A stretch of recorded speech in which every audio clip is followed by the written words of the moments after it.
puasa 9 hari pertama di bulan Zulhijjah. 9 hari pertama di bulan Zulhijjah. Saya akan jelaskan dulu, 10 hari pertama bulan Zulhijjah teman-teman, 10 hari pertama, tentu puasanya 9 hari ya. Saya katakan 10 hari pertama, tanggal 10-nya itu adalah hari raya Idul Adha. Hari raya Idul Adha. Jadi memang kita nggak boleh puasa di hari Idul Adha dan Idul Fitri. 10 hari pertama Zulhijjah adalah hari-hari yang paling mulia sepanjang tahun. Sesuai dengan hadis Bukhari, di mana Nabi SAW mengatakan, "Ma min ayyamin al-amalu salihu fihi ahabbu ilallah min hadil ayyam yakni asyr." Kurang lebih terjemahannya, tidak ada hari-hari sepanjang tahun di mana semua jenis ibadah, sunnah yang paling kecil, seperti mengucapkan subhanallah 1 kali, baca 1 ayat, sedekah dengan 1.000 rupiah misalnya.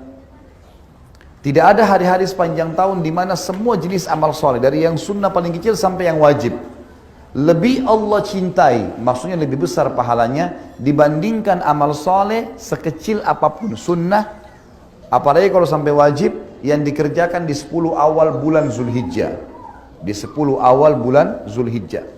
Maka para sahabat bertanya, "Ya Rasulullah, walal jihadu fi sabilillah?"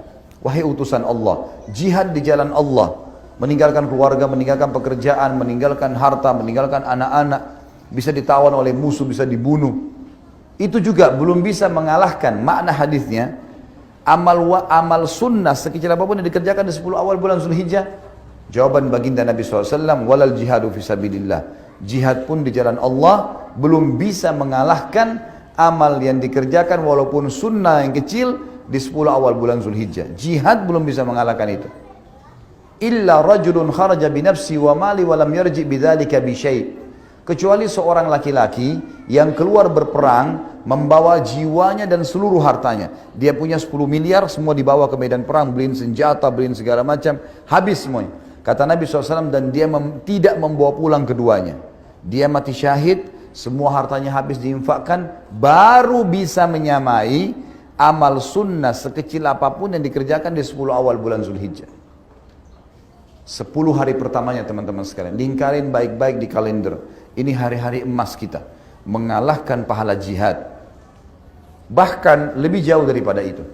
Ulama tafsir pada saat menafsirkan surah Al-Fajr, kalau saya tidak salah surah nomor 79 dalam Al-Quran, ayat 1 sampai ayat 3 yang berbunyi, A'udzubillahi minasyaitonirrajim wal fajr walayalin ashr wasyaf'i wal watr. Saya langsung masuk ke tafsir, bukan terjemahan biasanya. Wal fajr, waw ini namanya waw kasam, waw sumpah. Allah yang maha pemurah dan maha tinggi tidak bersumpah dalam kitabnya Al-Quran kecuali yang datang setelah sumpah informasi penting. Seperti misalnya wal asr, demi waktu. Maka ini Allah bersumpah agar semua manusia memaksimalkan waktunya pada hal yang bermanfaat. Sama di sini, wal fajr. Fajar adalah fajar, bahasa Indonesia, waktu subuh. Cuman yang perlu kita garis bawahi, di kata-kata fajar sama dengan di kata-kata asr tadi. Ada alif lamnya. Alif lam ini namanya dalam bahasa Arab alif lam mu'arraf. Alif lam yang memperkenalkan sesuatu. Jadi kalau Allah bilang wa asr, tidak mengatakan wa al asr, tidak ada alif lam, berarti waktu umum. Waktu apa ini? Tapi dengan adanya alif lam wal asr, berarti jelas maknanya waktu yang kalian sedang pakai di dunia. Sama di sini, fajr, waktu subuh. Kalau tidak pakai alif lam, subuh apa yang Allah mau ini? Ternyata Allah kasih alif lam wa al fajr, dan ulama mengatakan dimaksud adalah subuh hari raya Idul Adha. Dan ini menandakan teman-teman disepakati oleh jumhur ulama, Idul Adha lebih afdal daripada Idul Fitri. Yang ramai di Indonesia apa? Idul Fitri. Padahal sebenarnya Idul Adha lebih afdal. Kenapa? Ada alasannya. Idul Fitri, habis sholat Idul Fitri kita nggak ada ibadah khusus. Yang mau silaturahim keluarga, mau tidur, mau rekreasi, tempat-tempat yang dihalalkan, itu boleh-boleh saja. Tapi habis sholat Idul Adha, kita punya ibadah apa? Kurban. Ibadah langsung. Fasholli li rabbika wanhar. Sholat kalian Idul Adha itu lalu nyembeli setelahnya langsung. Makanya ulama mengatakan dari ayat tadi yang saya baca ini, fasholli li rabbika wanhar, dikatakan paling afdal setelah Idul Adha langsung sembelih. Itu paling besar pahalanya. Walaupun kita punya kesempatan 4 hari. Hari Idul Adha dan hari Tasyrik. 11, 12, 13 dari bulan-bulan Hijriyah, dari bulan Zulhijjah itu. Baik teman-teman sekalian, Allah mengatakan setelahnya, walayalin ashr. Waw ini dalam bahasa Arab namanya waw ataf. Ataf itu fungsinya dalam retorika bahasa, dalam grammar bahasa Arab, dia menyambung hukum paragraf sebelumnya. Jadi sumpah Allah di ayat pertama tadi, demi waktu subuh Idul Adha, kejar jangan sampai ketinggalan sholatnya dan kurbannya ya, gitu loh. Dan kata Allah, layalin ashr, kejar juga. Layal jamak daripada laylah, malam-malam. Ashr 10. Maksudnya kejar juga 10 malam berturut-turut sebelum Idul Adha itu. Di sini teman-teman sekalian ada ulama tafsir yang mengatakan, dari ayat ini bisa disimpulkan kalau 10 awal bulan Zulhijjah malam-malamnya menyaingi bahkan mengalahkan fadilah 10 akhir Ramadan. Kok bisa? 10 akhir Ramadan fadilahnya besar.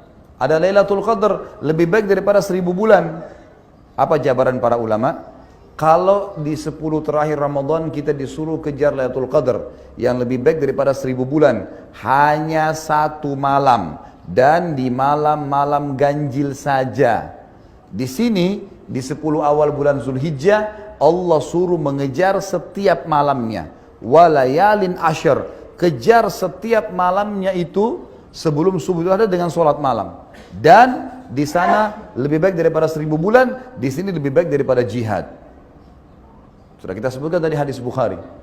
Ini besar sekali fadilahnya. Kemudian dikatakan wasyaf'i wal watr, dan hari ke-8 juga hari ke-9-nya. Baik, beranjak daripada panjang lebar tadi saya jelaskan hadis Bukhari, tafsir surah Al-Fajr. Bukhari tadi yang tentang masalah fadilah lebih afdal daripada jihad ya. Surah Al-Fajr, kemudian masuk masalah kasus adanya ibadah haji. Ulama mengatakan 10 hari pertama Zulhijjah adalah hari emas muslimin. Dan 9 hari pertama sebelum Idul Adha dianjurkan siang harinya puasa sunnah. 9 hari, karena fadilahnya lebih besar daripada jihad. Dan memang tidak ada penyebutan lafaz khusus masalah puasa, tapi hadis Bukhari tadi umum. Tidak ada hari-hari sepanjang tahun di mana semua jenis ibadah, kalimat semua jenis ibadah masuk yang sunnah. Apapun itu termasuk puasa sunnah di sini. Kata sebagian ulama gitu kan. Jadi di sini 9 hari. Kalau teman-teman nggak bisa puasa 9 hari, misal ada udzur dan seterusnya, maka minimal jangan kehilangan tanggal 9 yang dikenal dengan hari Arafah. 1 hari sebelum Idul Adha. Ini kata Nabi SAW dalam hadis Bukhari Muslim waktu ditanya tentang fadilah puasa Arafah, beliau mengatakan bisa mengampuni dosa-dosa setahun yang lalu dan setahun yang akan datang. Bonus. Dari kita diampuni dosa kita teman-teman 700 ya, sekian hari, sekitar 720 atau 30 hari. Kalau kita gabung 365 hari kali 2, ya kan, 720 atau 30 hari kita diampuni dosanya setahun yang lalu dan setahun yang akan datang. Ini bukan hal yang ringan ya. Hanya dengan